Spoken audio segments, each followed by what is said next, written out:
Greetings, salutations, and a big hello to everyone joining us today for this awesome session on live coding with Salesforce developers. You'll learn how to add CI to your Salesforce project. And with that, we're ready to get started with today's session with two very, very special people in the Salesforce development community. We have Alix Ohrt, Salesforce Technology Lead of Boston Scientific, voted most likely to use extra long and descriptive variable names, and Kevin Poorman, developer evangelist at Salesforce, and is able to dereference null pointers in a single bound. And with that, I will hand it over to our friend Kevin. Good afternoon. I was going to say, well, I say good afternoon. We have people from all over joining us today, so let me say good day. Let's talk about what we're going to talk about today. We've got some introductions we just did.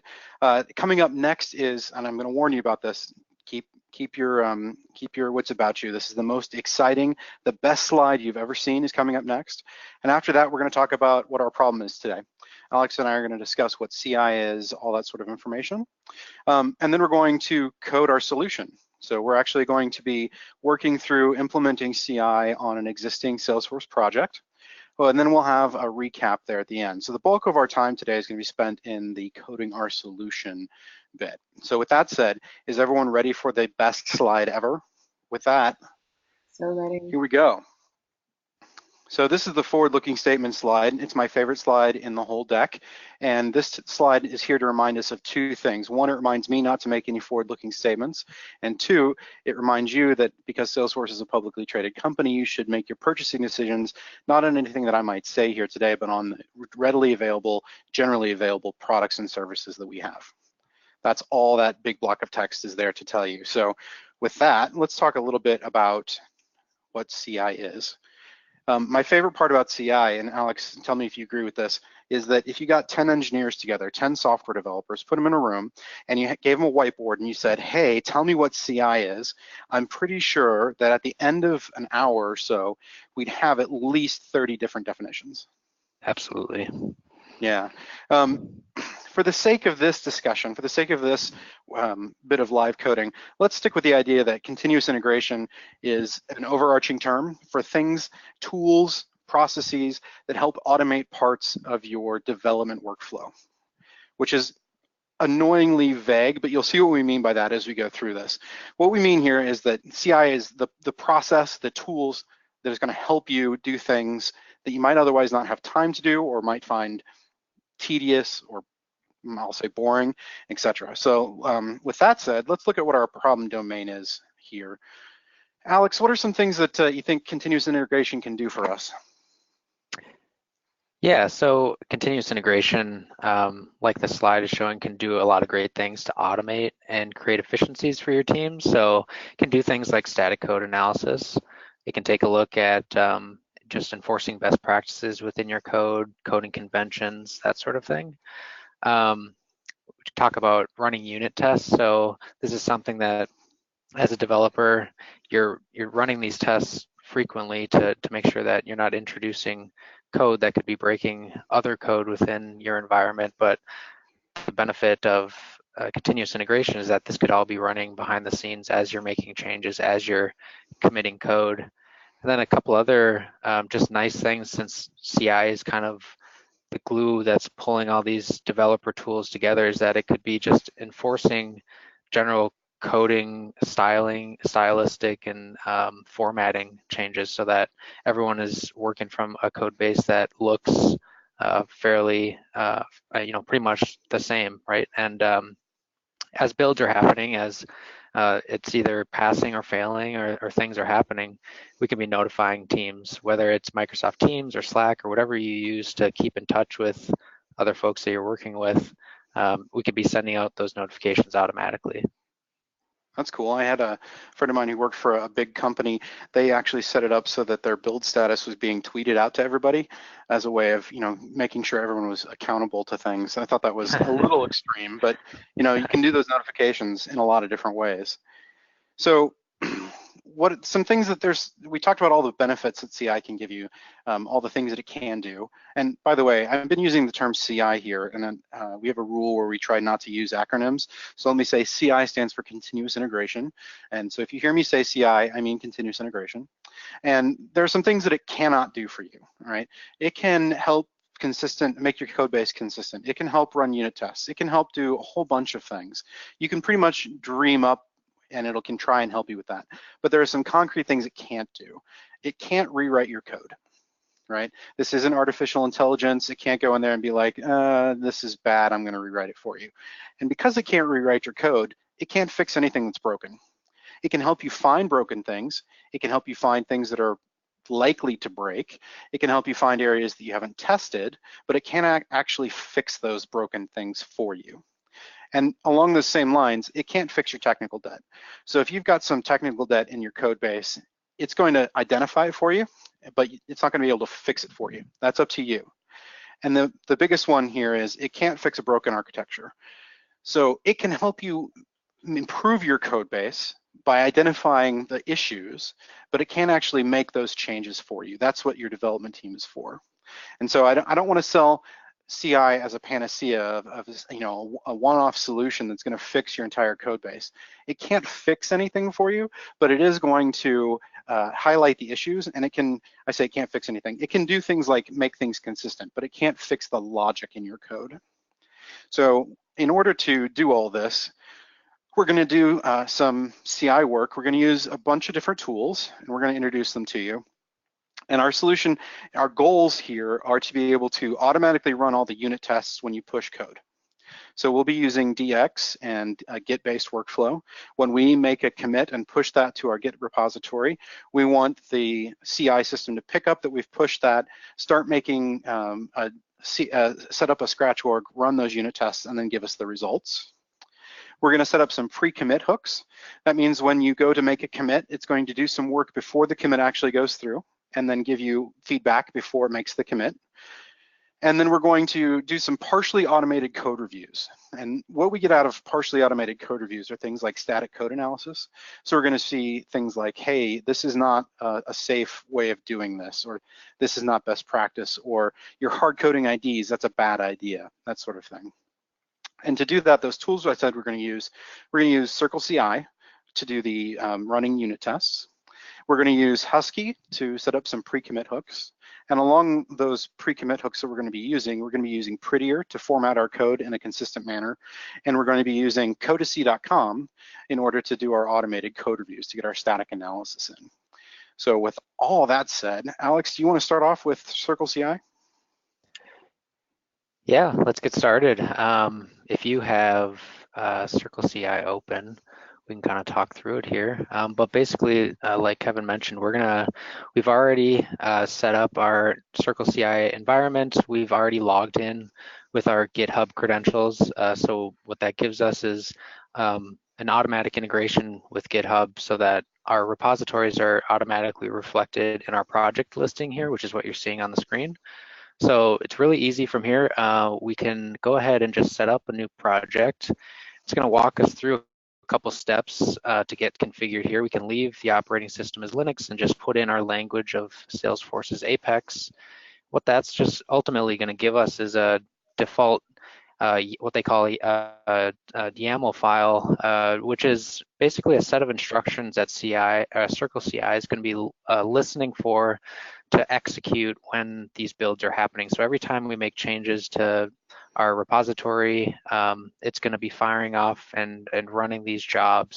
So we can go ahead, and Kevin's going to go ahead and paste that default file into our config.yaml. So it looks like we've got just some basic instructions running here, two sort of jobs that are happening, which are just outputting strings and outputting a date. So we can go ahead and see, live, give this one a try and just make sure that we're getting a build. So Kevin's going to go ahead and I'm just check on our status here. File there. If I can type here, we'll add this, add our config YAML. And we may have to actually push this again. So let's do a git commit.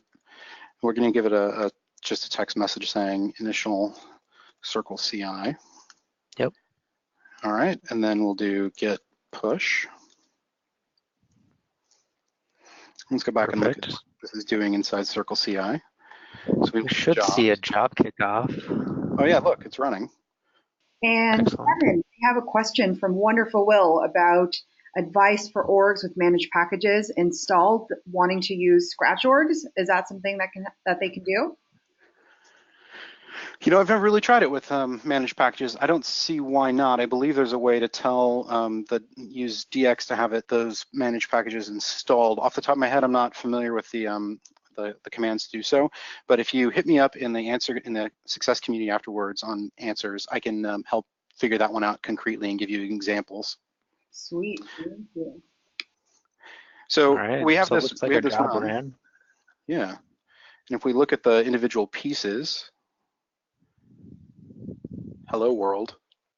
Now, if we wanted to, we could make that a little bit more interesting. We could do our own custom one here, right? Mm-hmm. So if we did name hello streamers, and we'll do command echo hello streamers. All right, now if I go through and add that again, and it's not letting me save the file for some reason here, the joys of a live demo. But if we went through and we added that, we would be able to see it rerun and show us the new section. So let's try that again here and see if it lets me save it.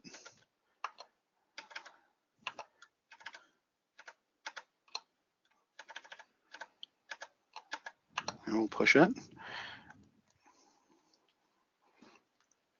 And if we go back to our Circle CI here, we can see it'll show us the build again. So let's look at this. You'll notice this is the job, my username, the repo that we're working with, and then the branch up here as master. And this one looks like it failed. Let's see what failed. Hello command not found. That's because I had an error in there. It should be echo hello. That's fine.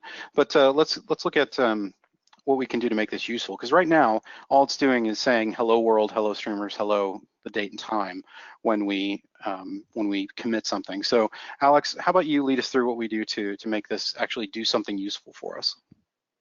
Yeah, I guess with our end goal in mind of just automating tests to be run, I guess every time we commit, let's just take a look at modifying our config.yaml file. And Kevin, if you don't mind, we've preset up some variables in our project to help us out here.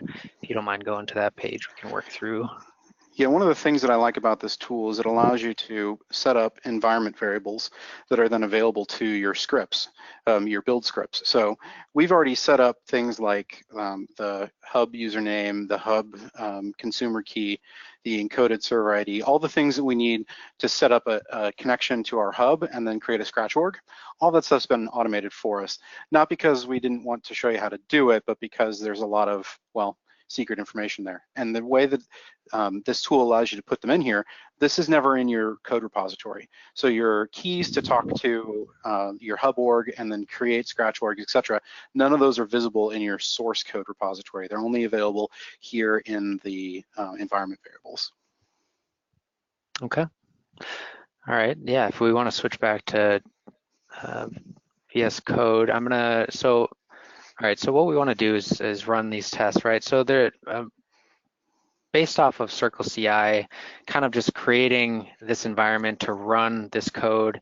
It's really short-lived. It's going to spin up and create or install the dependencies we want. It's going to do all the things, run all the tasks that we want to do, but then it's going to go away. It's not long-lived. So anything that we need in terms of dependencies, we're going to have to install or kind of give a command to set up. So what I wanted to kind of just go through really quick is maybe just kind of stub out or frame how we want to structure our file here. So I'm going to create a couple of these sections.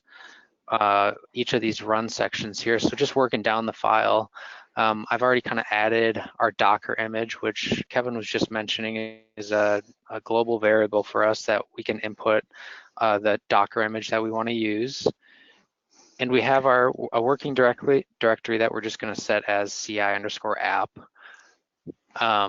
And going through the steps, it's going to check out the code, and then it's going to do the individual kind of steps that we want it to do. So when we run, initially we want to install the Salesforce DX CLI.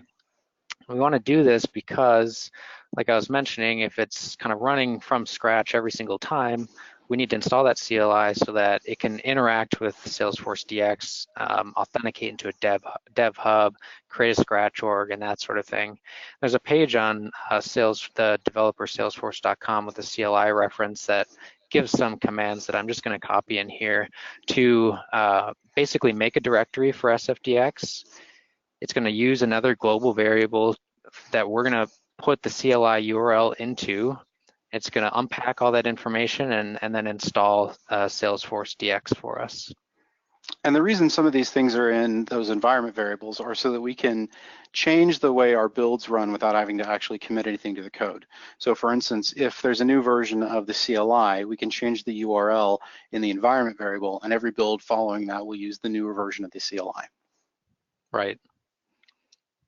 So at this point, we can assume we have the CLI on our environment. So what's the next thing we want to do? We kind of want to authenticate into our dev hub. We want to create that scratch org. So let's just call this section creating our scratch org, and we're going to do a lot of things in here. So in our dev hub, we've created a connected app because we want to authenticate into that dev hub so that we can create scratch orgs and do all the other things that we kind of want to automate. So creating that connected app, we created a digital certificate so that we can have a copy of that certificate as part of this integration with Circle CI. And some of the steps that we're going to be taking are taking that encrypted digital key, decrypting it, and then using that decrypted key to get access. So if I put in a line here, again, in true developer style, we're going to be copy pasting some lines of code because we're lazy. We're basically going through, and you'll see on our left-hand side, we have this assets folder with our encrypted key already in there. And what we're doing is going to be outputting that decrypted key using our decryption key and our decryption initialization vector. So those two things in conjunction with our encrypted key, we can decrypt that key and ultimately get our server.key. So what you're saying, Alex, is we commit to our code base a key that we're going to be able to use to talk to our dev hub org, but we're encrypting it in such a way that it's useless if anybody has that, unless they have the decryption key and decryption initialization vector, which we're putting in the environment variables. So using this command, we can get a decrypted copy of the key temporarily. It'll live just for the long enough for this build, but we do have to put that encrypted key in our code base. Yep.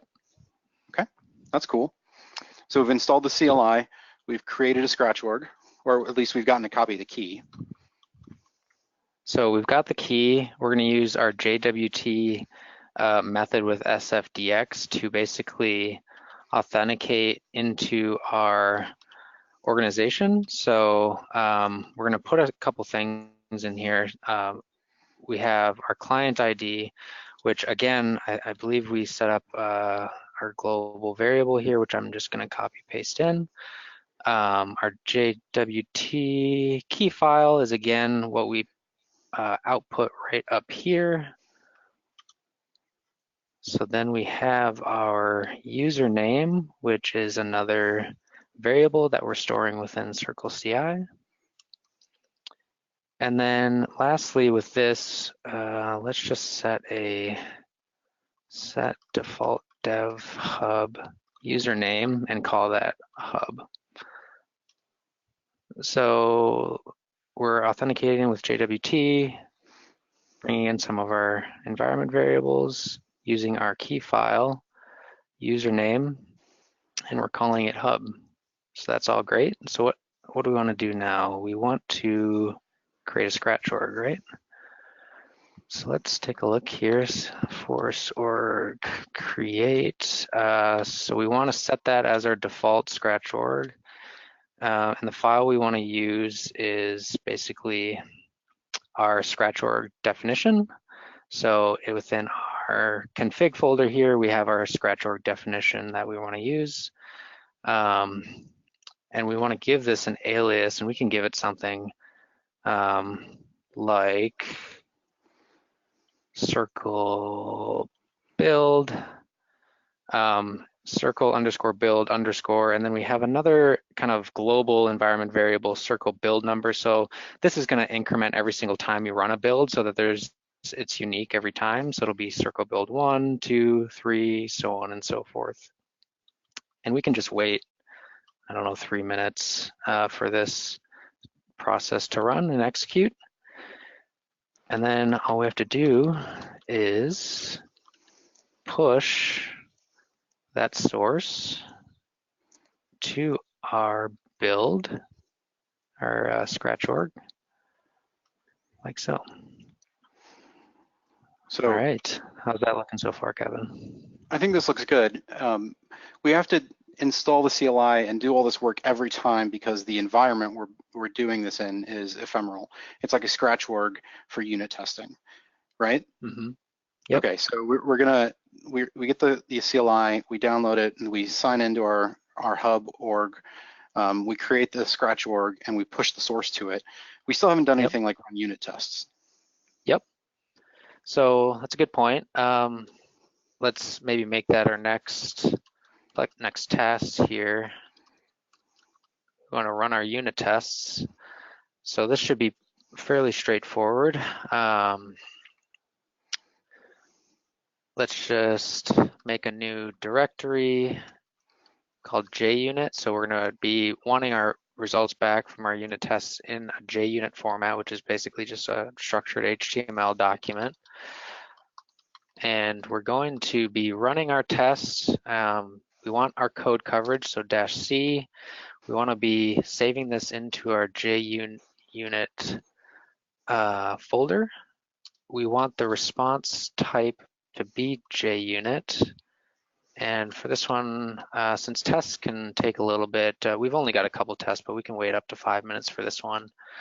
Then again, we'll just use our alias we created up above and do that. So if we had, let's say, an org that had 8 hours worth of unit tests, would we say wait 8 hours, or how would that work? It's a good question. I don't have a good answer for you. What do you think on that? Yeah, it's one of those things where I'd want to try it, but I think you can increase the wait timeout, and I think what it's going to do is it's going to sit there and poll every 5 minutes to see if it's done. Mm-hmm. Sure. So we've got our unit tests running. Now what? We've got our unit test. We're going to be getting that information back as a JUnit file, at which point we can store these test results looking at our path that we created up above. So we're basically just telling Circle CI, hey, we're going to be storing our test results here. Use this to display that to us at the end here. And then I guess we're at the end now with kind of what we want to do. So we've created the scratch org, ran the test. We don't need the scratch org anymore. So I guess we can run another kind of delete the scratch org and just get rid of it. Oh, okay. So that's a nice, sort of clean up everything, get it all ready for go for the next time. Kind of keep it tidy, especially if you're running a lot of commits and whatnot. You don't want to kind of muddy up your dev hub with a lot of excess scratch orgs, I guess. So again, we'll just use the alias we created as a dx force org delete, and we'll just put P here. All right. Feeling pretty good about this. Maybe we can just push it up and see how we're looking. Yeah, you want to give it a save and then commit it. And while you do that, I'm going to pull up Circle CI next to our code. Sure. Let's make sure. There we go. Oops.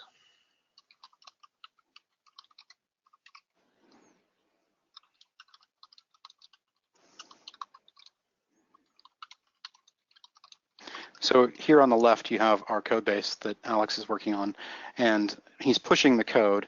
And over here on the right, we have Circle CI. And one of the things I really like about this tool is if you look at the icon in the sort of system icon for Circle CI there in the tab, what happens is it'll turn blue when it's running, and if it fails, it'll turn red and green if it succeeds. So this looks like it failed. Let's go into here and see what happened. Let's take a look.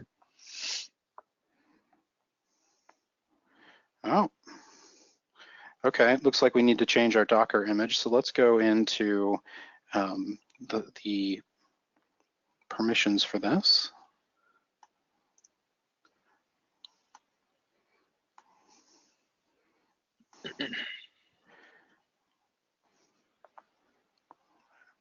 And the only way to change one is to delete it and then add it again. So we'll add a new one here. And then let's use, I found another Docker image that we could use. I just got to remember the name of it here 1 second. Let me pull it up. Atlas Prof. Let's do.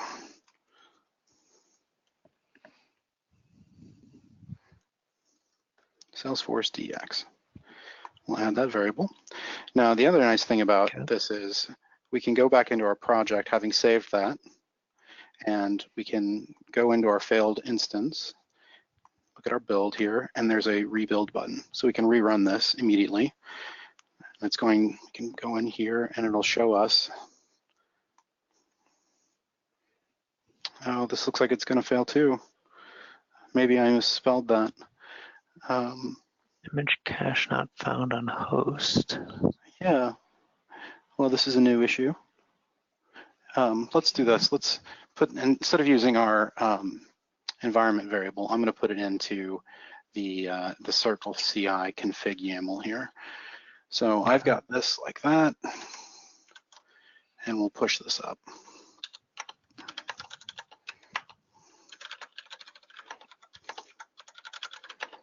Updating the Docker image. We'll push that up, and we'll see Circle CI pick that up again.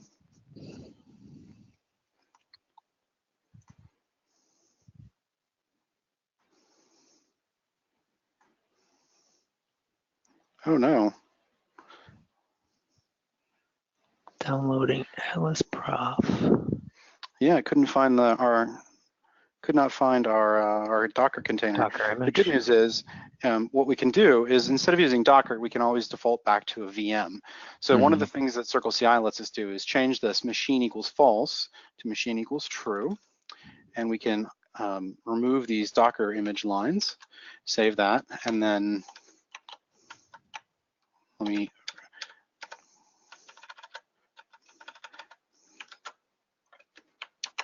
Oh, you know, one thing that, Kevin, while you're doing that, one thing we forgot to put in here is our environment variable.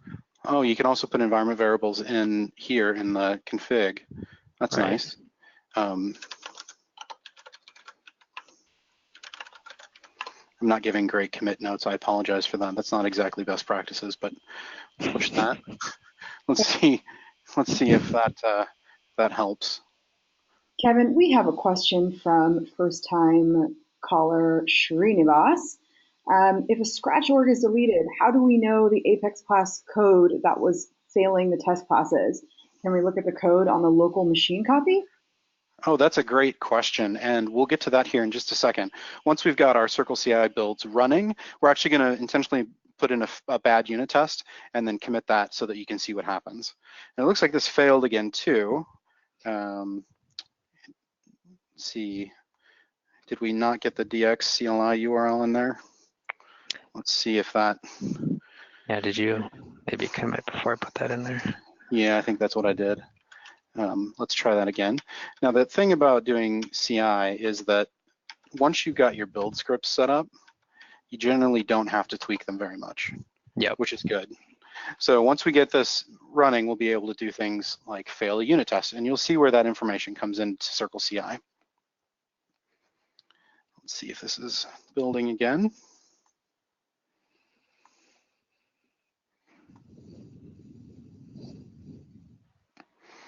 So it's spinning up our environment, and it did that. Now it's going to kick over and install the CLI. Whoa, hey, that's fun.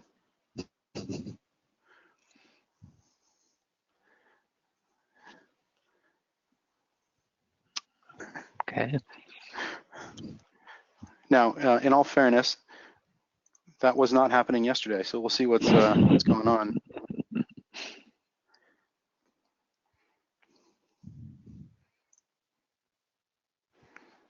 I feel like it's showing us the binary file as it scrolls through. You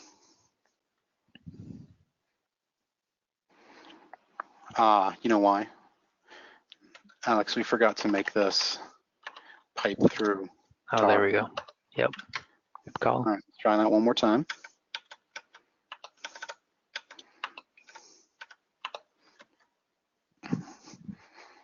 And the thing is, I think we can go here to you, and we can cancel this job in Circle CI.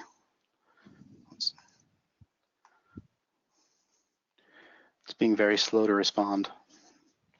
It shows us the binary file. All right, so that one shows us it failed. Let's reload this page. Maybe that'll help it work a little bit faster.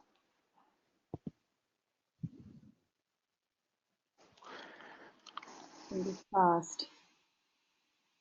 It is fast, yes. Let's do this. Let me close that tab, and I'll open a new one. Does it support parallel processing? It does, but I don't believe it does so at the free tier. So there's different levels of service with Circle CI. We're using the free version. Okay, here we go. Okay, so it completed. It shows us that we ran 16 tests with 0 failures. That's good. You'll see that our icon up here turned green, showing us that it succeeded. And if we go into Insights, this is the list of all of the builds that we've done. And as we've been tweaking these and building out our config.yaml file, you'll see a bunch of red ones, but we just got this one to succeed. And if I click on this green bar, here's the build. I didn't mean to actually click there. I want to look at my results. So I can look at the successes and failed. And if I had more information about failures, they would show up here. So let's actually make a test fail and then see what that looks like in Circle CI. Does that sound like a good idea? Yep. So this is the demo test class that we've got, and I've got a bad test here. This one I'm going to system assert false and make this fail on purpose. So let me do git add, and then we'll do force app promise demo tests, and we'll just look at our status here and make sure that we've staged the right one. So we'll do git commit show me a failing test, and we'll run that again. And again, that'll kick off in Circle CI here. We're running a new one. This is kind of exciting. We've seen it succeed. Yeah. So we know that we can log into our DevHub org, we can create a scratch org, we can push the code. This is exciting. This is the good stuff. All right, we're spinning up an environment. Checking out the code, installing the CLI. Life is good. Oh, there we go, successfully authorized. That's good. What's our next step here? Come on, push the code. We pushed the code. I think it's going to wait until that code is pushed and then show us everything it pushes. Mm-hmm.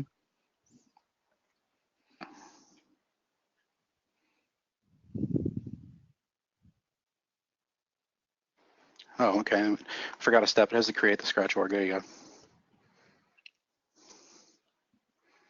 So it looks like it added all of our code here. Yep. And one of the things that I like about this is all of those sections in our config, we can also like look and see, okay, this is install SFDX CLI. That shows up right here, right? We know what it is. So we can go in and look at the logs for an individual section. So here's our create scratch org. We can see what it does, what it did. Here is our run unit tests. And you can see that we've got some failures, okay? Here's our failure message, and this is in JUnit format. So if we go back to our insights thing, we've got a failure here, and we can look at the failed test. And if we click in this, I believe we can see the actual failure messages. We may not quite have it set up perfectly. Here we go. So under the test summary, here we go. We've got 2 fails. That's showing that I did it on purpose, and that's the way it's an artifact of the way JUnit puts the errors in twice sometimes. So that's how we see a failed unit test. I hope that answers your question, first time caller, because that's how we see it in Circle CI. Is there anything else we want to do with Circle CI? Do we move on to our next tool? No, I think that's good with Circle CI, but one of the things we were talking about is, automating tests, which I think we've done, but how do we keep code, bad code or poor code out of the code base at all? Can we prevent that at the upfront? Is that something we have a solution for?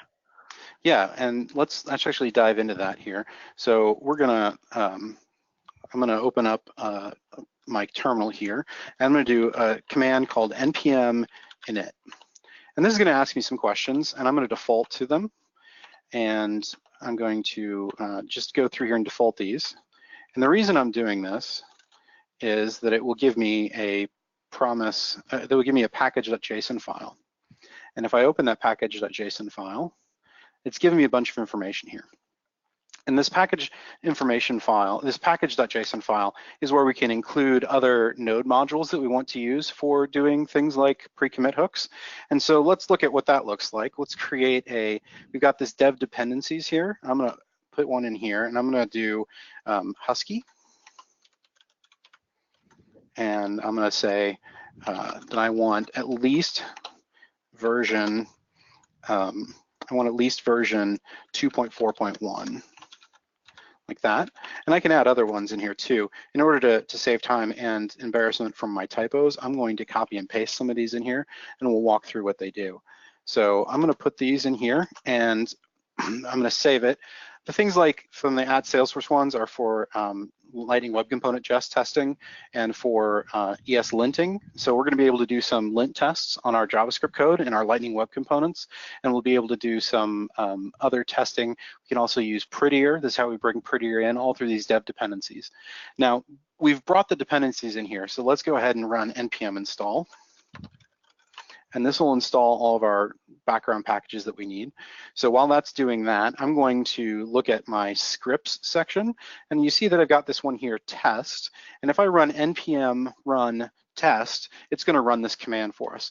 Now, this one says no test specified. That's not terribly useful. Let's make something useful out of that. So let's do we'll do test, and we'll say npm run lint and test unit. Now, I'm using npm run here, which means that I also have to have a lint script and a test unit script. So let's go ahead and create those. We'll do lint first, lint, and we'll do npm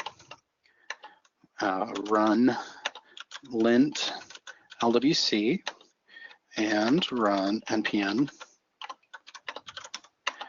lint Ohrt.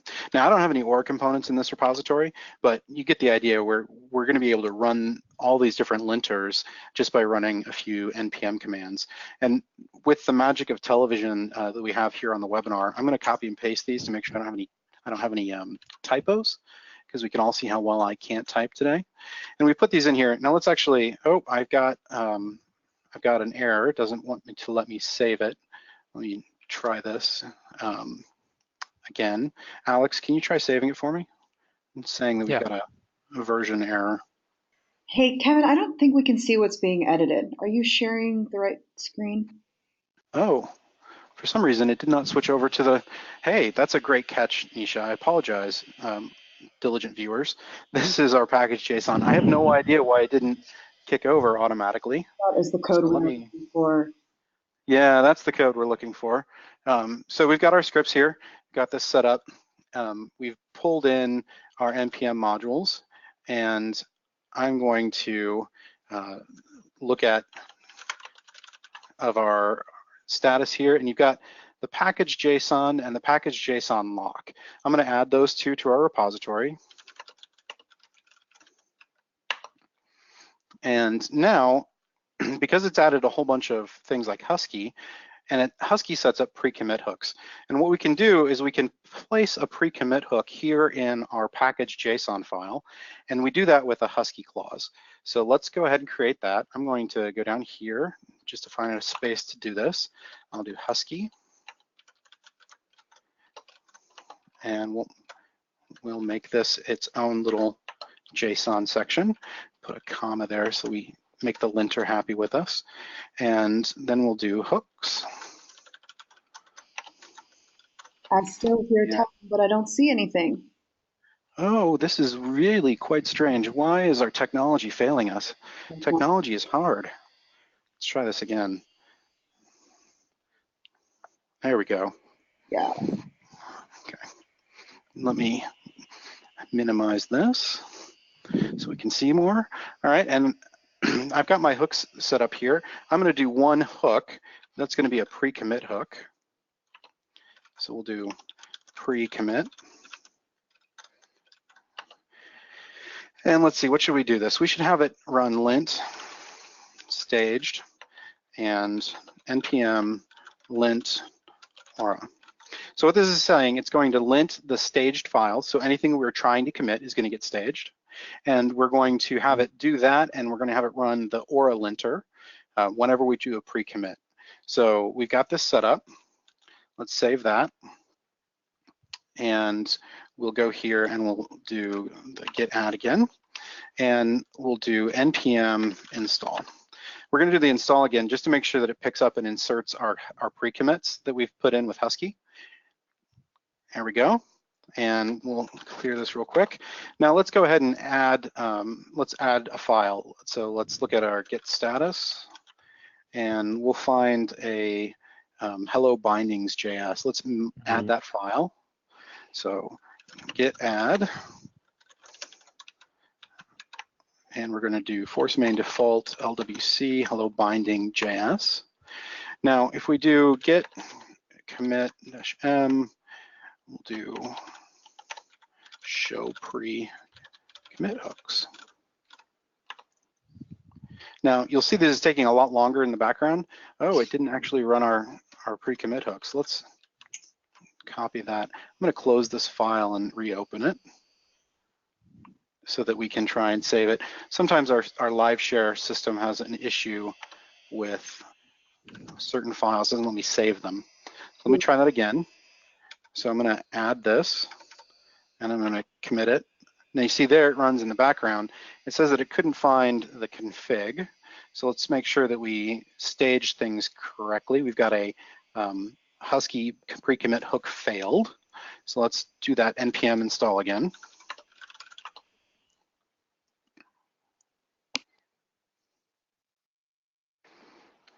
And I'm going to add a lint staged section here. What that looks like is this.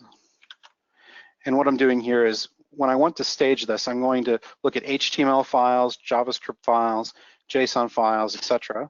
And I'm going to run prettier on them.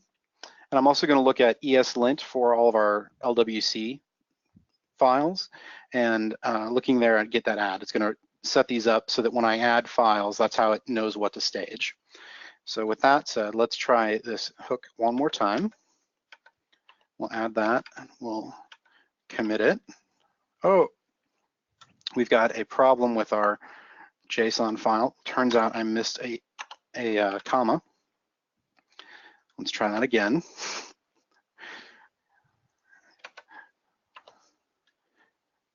All right.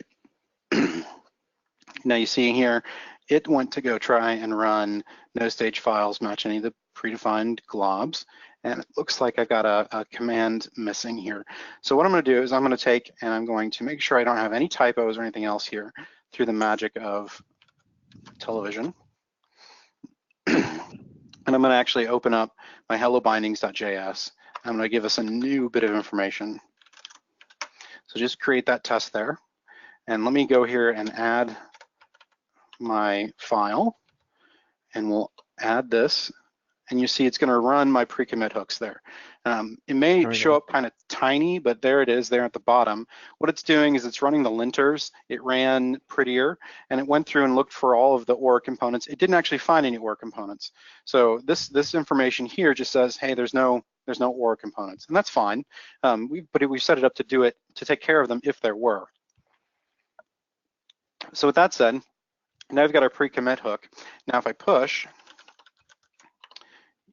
we'll still see Circle CI kick off, but we also have this failing test. So let me get this failing test out of the way. And I'm going to save this here. And I've got this other test I wrote here. It's a failing test, but it's failing for a particular reason, and I want to be able to show that off. So I'm going to add my, my new test class. We'll add force app main default classes. Okay. Like the method name bad apex no donut. Yeah, exactly. When you're intentionally trying to write a bad unit test, it becomes really hard to come up with a descriptive name. So bad apex no donut. And so this is ready to go. We'll push this. And while this pushes it, I'm going to let Circle CI do its thing, but I want to open up another tool and show you this third tool that we're going to talk about, Codecov. Because what Codecov gives us is automated code reviews, and they're pretty interesting in the way they work. So I've got Codecov open. Did I close it? I closed it. So let me open it here, codecov.com. And you can see here that I've got my project in here. Now, this project is set up. One of the things that's really cool about Codecov is it's already Salesforce aware. So the things that it can do for us when it detects a commit are to go through and look at various things and try and find issues for us. So just out of the box, it's already found some code style issues, and it's found them in the markdown files we've got. So I've got a license file, I've got a README file, and I've got this bin check version, and all of these it's found some sort of issue in, and it tells us whether or not, it gives us some sort of severity issue based on the color that we see here. So we've got orange, those are stylistic things, blue is sort of a unexpected statement type thing, but we can actually set this up to be far more useful for us for Apex and Salesforce. So let's go in here and do a little bit of configuration. One of the things we can do is in the code pattern section, we can choose to enable different code checkers. And these are basically static analysis, which means they're going to take and not run the code. They're just going to look at the logic of the code and see what's going on. And one of those is called PMD. And when we enable PMD and we click on it here, we've got this enabled. And you'll see that we've got all sorts of different checkboxes that we can add to make checks in our code base. But what I can do is I can click on languages over here, and there's an Apex language, and you'll see that all of the Apex patterns I've gone through here and I've already enabled. And when I've enabled these, I can go through and look at my dashboard.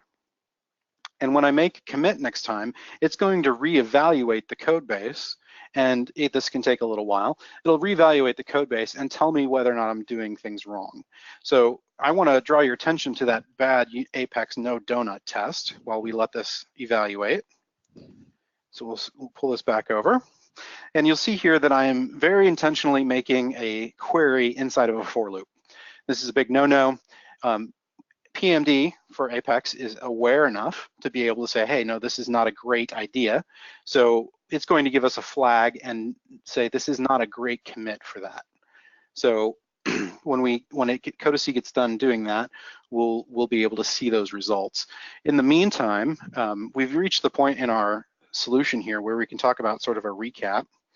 So let's take a look at our recap here. Make this full screen and look at our slides again. So today, Alex, what all did we do? Yeah, so actually we did quite a bit, right? So we took our kind of basic repository, configured it with Circle CI. We got it automated to the point where it was building automatically behind the scenes as we're making commits to run tests and report on those tests. You did a lot of really cool work that I hadn't seen previous to this, preventing some bad code being committed into the repository, kind of cleaning things up and automating that piece of it. And then, yeah, on the Codecov side, looks like we can automate some of the rules and kind of best practices in terms of enforcement. So if your organization has coding best practices and standards, you can enforce those through custom rules with PMD, along with the full suite of standard rule sets that they give you, which make sure that we're not doing anything we shouldn't be in our code. Very nice. Very nice. So we've got some key takeaways from this, things that we want you, the viewers, to be able to walk away with, write down on a note card, take to your next team meeting and be like, we should do this. CI can automate parts of your development that are tedious, boring, or otherwise you don't have time to do. So as developers, we may be running the unit tests for the code we're writing now, but we may not always think to run or have time to run the unit tests for the entire suite to make sure that our code doesn't break something else. So CI is really especially powerful for that kind of situation. We can also do automation of things. I say automation of things, so that's the whole point of CI. We can actually do automated like formatting and linting and static code analysis. And these are the real takeaways of what CI can bring to you. They're going to be able to, it's going to be able to look at your code and give you insight as to what your code is, where your code is fragile or weirdly formatted, etc. And again, it can't fix any of the issues that it brings to the surface. So if Codecov comes back and says, hey, you've got a bad commit here, you've got a unit test running a query inside of a for loop, that's bad practice. It can't fix that for you, but it can tell you about it. And remember, the sort of one of the biggest key takeaways about CI is it's only as good as your developers use it to be. And this is like a CI is great for like a billboard and status code check of how your code is written and doing. But if it comes back bad, you still got to, you still have to do the work to fix those things. Yeah, and just one additional thing on top of that, right? So we showed quite a bit of functionality across the spectrum of CI, but you don't necessarily have to implement them all to say, to get value out of it. You could start small with some of the code formatting and linting that we showed, or you could kind of blow that out into unit test automation and integrating different environments. So the point being, you can kind of start small and get started and see value pretty quickly without, doing a whole end-to-end CI process. Alex, where would you start? I really like starting at enforcing some of those linting and stylistic kind of enhancements so that code coming into the repo is standardized and formatted and consistent, as well as the PMD tool. I think that's really powerful just to make sure that if you're not using a variable, if you're doing something like hard coding IDs, that's just getting flagged automatically. I think that it could add a ton of value for an org that doesn't necessarily have that right now.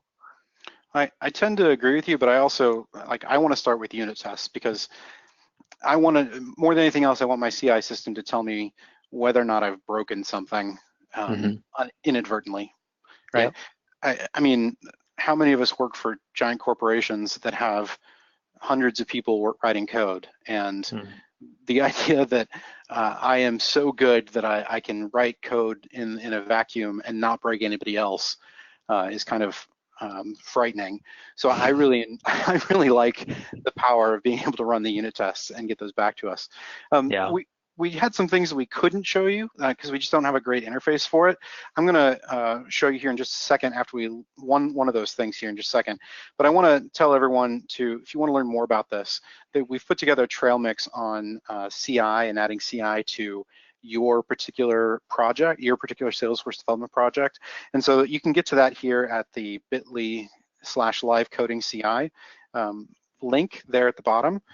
Let me jump out of this real quick. This is a Slack channel that we've got, and I want to show you that I created this Slack channel, and we have got Codec and Circle CI. They're both writing to the Slack channel to tell me builds failed or succeeded. So I can go in here and I can see, you know, at 1:49 p.m. Eastern time, my build job failed. And if I wanted to, I could open this up and I can look at my entire workflow by clicking on this. And it'll take me right to my builds and workflows, if it loads. There we go. And I can click in there. Here's my build. Here's my test summary. So now I've got my too many SOC layers failing, and that's why this one failed. Let's look over here at my Codec and go into, it still says project A, project certification is an A, which means it hasn't pulled in my new thing. I've got one pull request that shows me down here, but it's going to, it hasn't finished recycling and going through my code with PMD. That can take a while, but when it does, you'll see the project certification drop badly because of that error. So with that, let me go back into our slides here.